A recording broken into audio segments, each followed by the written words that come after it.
tous, je suis à Saint-Georges-sur-Meuse, aujourd'hui, en Belgique. Voilà, et je m'intéresse à Saint-Georges-sur-Meuse parce que c'est un Saint-Georges, vous l'avez bien deviné. Voilà, tchac tchac tchac, je vais vous montrer l'église. Mais aussi parce que Saint-Georges-sur-Meuse fait partie des Saint-Georges de France. Comment ça? Saint-Georges en Belgique fait partie des Saint-Georges de France. Eh bien oui, c'est une adhésion récente, on va le savoir, parce qu'on va rencontrer le bourgmestre. Et c'est l'exception avec l'Italie. Voilà, donc il y a 2 communes qui sont associées au Saint-Georges de France et qui ne s'en offusquent pas. Bien au contraire, ils sont ravis comme ça à chaque rassemblement de présenter leurs produits, notamment leurs pierres. Et ils se souviennent, comme on le verra, de l'arrivée très applaudie des Saint-Georges de Guyane à chaque rassemblement quand ils arrivent avec leurs planteurs et leurs ponches et leurs rhum arrangés. Voilà. Voilà, bonjour à tous, nous sommes à Saint-Georges-sur-Meuse, en Belgique, et j'ai la chance de rencontrer une personne qui va se présenter et qui est allée aux Journées des Saint-Georges de France. Voilà. Alors, je vous laisse vous présenter. Bonjour, je m'appelle Bernard Perrault. Donc je vais au Saint-Georges de France depuis 7 ans, sauf les 2 dernières années. Si vous voulez, on a été contacté par le Saint-Georges de France, donc je crois il y a 8 ans, pour faire partie de l'association des Saint-Georges de France, parce qu'ils voulaient étendre. Il faut savoir qu'ici en Belgique, il n'y a qu'un seul Saint-Georges, c'est Saint-Georges-sur-Meuse. Et en même temps, ils ont demandé à l'Italie aussi d'en faire partie. Donc on a été, la première année, donc c'est le bourgmestre qui a été avec 2 autres personnes, hors pérage, un petit peu comment ça se passait. Et l'année suivante, donc on a été conviés. Pourquoi? Parce qu'en fait, je m'occupe d'une brasserie artisanale ici à Saint-Jean. Nous sommes la plus ancienne brasserie artisanale de la province de Liège.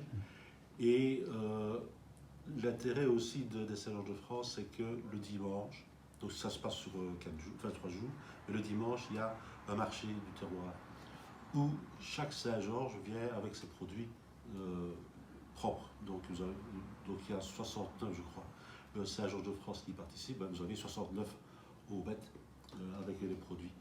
Et bon, ici à Saint-Georges, au niveau produit, on n'a que la bière qui pouvait facilement être transportée là-bas. Donc c'est pour ça qu'on a été les premiers à faire partie du voyage. Chose à la commune, qu'est-ce qui vous a donc convaincu? C'est le fait de pouvoir échanger au niveau de la brasserie et des produits, ou il y a d'autres choses qui vous paraissent intéressantes dans ce rassemblement? Disons que ça se passe sur 3 jours, donc il y a l'aspect festif.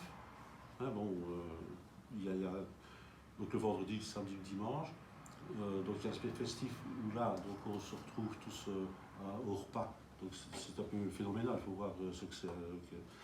Le samedi, c'est touristique et c'est aussi, je ne vais pas dire sportif, mais bon, il y a plusieurs activités qui sont organisées par l'association. Et ils proposent aussi des différents circuits touristiques pour découvrir un petit peu le Saint-Georges qui invite. Alors, ce qui est intéressant aussi, c'est que la possibilité éventuellement, mais là, c'est peut-être dans le futur, de faire des associations, de faire venir des artistes, des échanges, enfin, bon, voilà. Mais bon, pour l'instant, ce n'est pas encore d'actualité. Alors, est-ce qu'il est prévu que Saint-Georges-sur-Meuse organise un jour le grand rassemblement?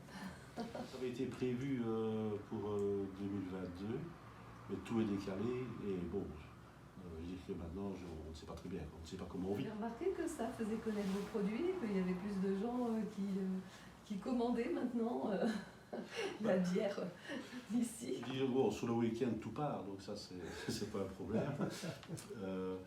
Maintenant, des liens avec les Saint-Georges, nous autres ici, nous sommes considérés comme un gros Saint-Georges par rapport au Saint-Georges là-bas. Donc voilà, donc nous autres ici, on a 7000 habitants, on est considérés comme très gros Saint-Georges. Oui.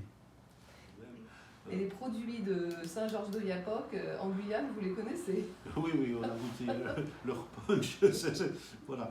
Mais bon, ils sont très attendus. Et ne fût-ce qu'un bel truc pour les repas. Ils arrivent toujours pratiquement les derniers parce qu'ils sont décalés, mais ils sont habillés mais avec leur tradition. Et il faut chaque fois applaudir comme c'était Oui. c'est pas permis, c'est extraordinaire. Oui. Bon, ils ne sont pas nombreux, mais ils mettent de l'ambiance. Bah, on le leur dira, puisque je suis en lien avec la radio Poc à Poc de Saint-Georges-de-Viapoc, dont la directrice veut justement faire venir des jeunes au Saint-Georges. Ici, les habitants, on s'appelle les Saint-Georgiens. En France, les Saint-Georgeois. Oui, oui.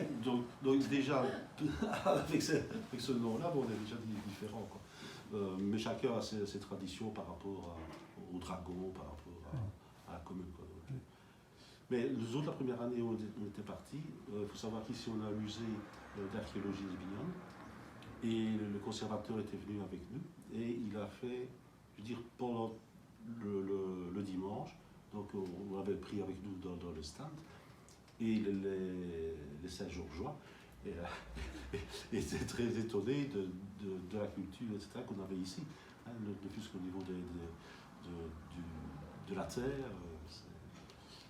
Voilà, donc bon, chacun a son histoire et c'est chouette.